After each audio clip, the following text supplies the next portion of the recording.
I am here to tell you not to give up on democracy.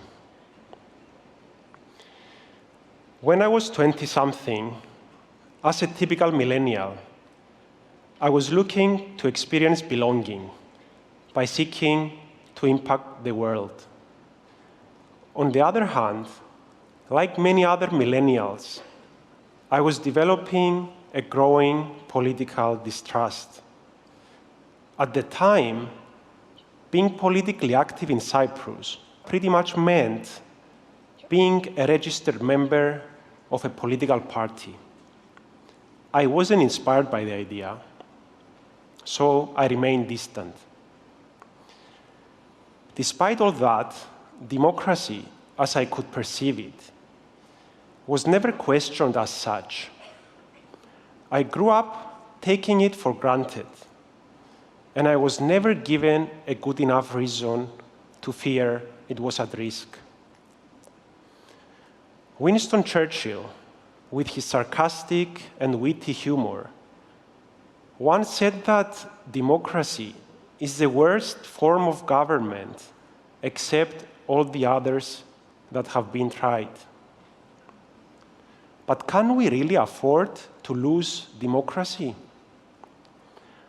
Our answer to this question was that democracy needs gatekeepers, and we took on the task. My active involvement in the field of policymaking started 11 years ago, in February 2012, when I was a student in Oxford. At the time, the Greek political system was collapsing, and Cyprus was about to follow. I felt I couldn't afford to stay distanced from the political reality anymore. And with two fellow students, Antonis Kouroutakis and Michalis Rizvas, who felt as strongly as I did about the value of effective policymaking, we started publishing our political opinions on a blog. We named it Oxygono, a bit of Oxford and a bit of oxygen, the element that felt like we were running out of in our political reality.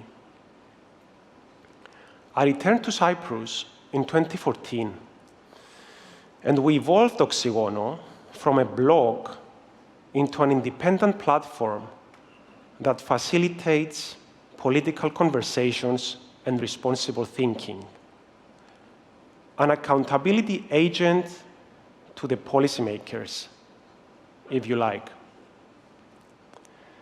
Trying to give a clear purpose to Oxygono took many discussions in the beginning.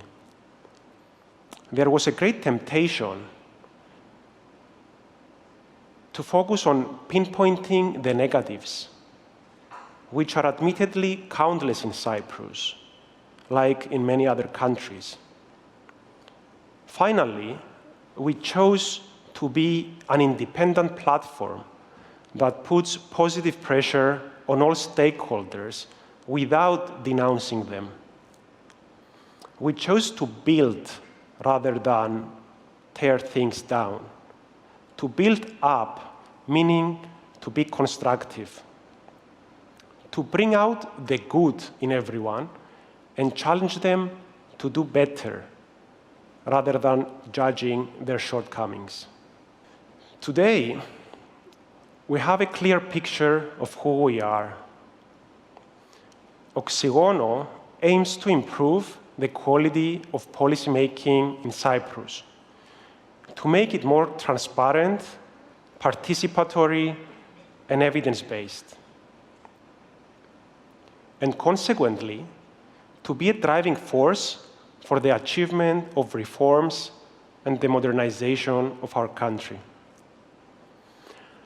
Although non-confrontational, Oxygono was and is a revolutionary project. We wanted to contribute to creating a culture of political objectivity and ethics. We started with setting up debates among political rivals, revolutionizing the political society with our transparent neutrality. We also started speaking of open parliament, of regulated lobbying, and open dialogue with the Turkish Cypriots in high-profile political conferences. All these were not typical for Cyprus. In 2018, inspired by the works of the Delphi Economic Forum in Greece, we decided it was time to organize an extensive political conference. What we liked about the Delphi initiative was that they managed to gain the respect of all political parties in Greece, making it possible to influence them, as well as to attract thinkers from all over the world. Eventually, the Cyprus Forum became a reality. It was the first major project of Oxygono, and now the largest policymaking conference in Cyprus. I remember the very first panel in the first Cyprus Forum, where the leaders of the three largest political parties shared a panel with gender equality activists. Following a heated discussion on women participation in politics, we started observing more decisive action on the topic in the following months. More recently, some overall sensitive topics like euthanasia and assisted reproductive technology were extensively discussed in the forum, sending a clear message that the Cypriot society is ready to pass relevant legislation. Our second major project at Oxygono was Nomo Platform, the first parliamentary observatory in Cyprus. It's a politically independent initiative that aims to increase transparency, offering citizens the opportunity to directly and firmly monitor the processes carried out within the Cypriot parliament. In only 1 year since it was launched, more than 30,000 citizens have used the platform, which features more than 800 pieces of pending legislation and monitors their progress. Before Nomo Platform, citizens had to ask politicians or political parties for this information, making them dependent on the political system. In addition to these projects, we're also advocating for transparent lobbying, the transformation of public consultations, e-petitions, and more open parliament, such as live streaming in the parliamentary committees. We believe that these tools, together with the Cyprus Forum and Nomo Platform, will improve the policymaking process and eventually will result in more just legislation and decision-making. We also want to export this ecosystem outside Cyprus, starting from the Balkans and Africa. There were many moments that I got discouraged and I doubted myself if spending time and money on this idea was worth it. In the beginning, I was looking for people to join Oxygono. I remember that I was contacting random people from school, the army, my undergraduate studies, whom I remembered that were active citizens. I tried my best to launch the idea to them. Some laughed, some did not understand, but some joined and became valuable assets, and I am thankful to them. Another aspect of things is that when you do something so much out of the ordinary, no matter how much you believe in it, you need encouragement, a pat on the shoulder, as the British say. For every 1,000 closed doors, we met one such person that gave us the encouragement to go on. Thankfully, we met quite a few unique people that believed in us and saw value to our cause. The ultimate pat on the shoulder came recently from the European Parliament, which awarded us the EU Citizens Prize for 2022. Oxygono's Velvet Revolution may not bring results overnight, but we are committed and optimistic, and the effort will continue for a truly participatory and socially just policymaking process. Because I repeat, can we really afford to lose democracy? This question has been our driving force that led us to founding Oxygono. It became clear to us that it was an unavoidable calling that gave meaning to our lives. If we wanted to help our country, we had to spend money not on political campaigns, but on institutions that would safeguard and strengthen our democracy. Yes, democracy remains the best political system we have, and we need to treasure it as an irreplaceable advantage. Societies have made the transition from monarchy to representative democracy 1 century ago. Today, it's time to make the transition from representative democracy to participatory democracy. Elected or appointed representatives cannot know and handle everything. They need the people. Democracy is in doubt.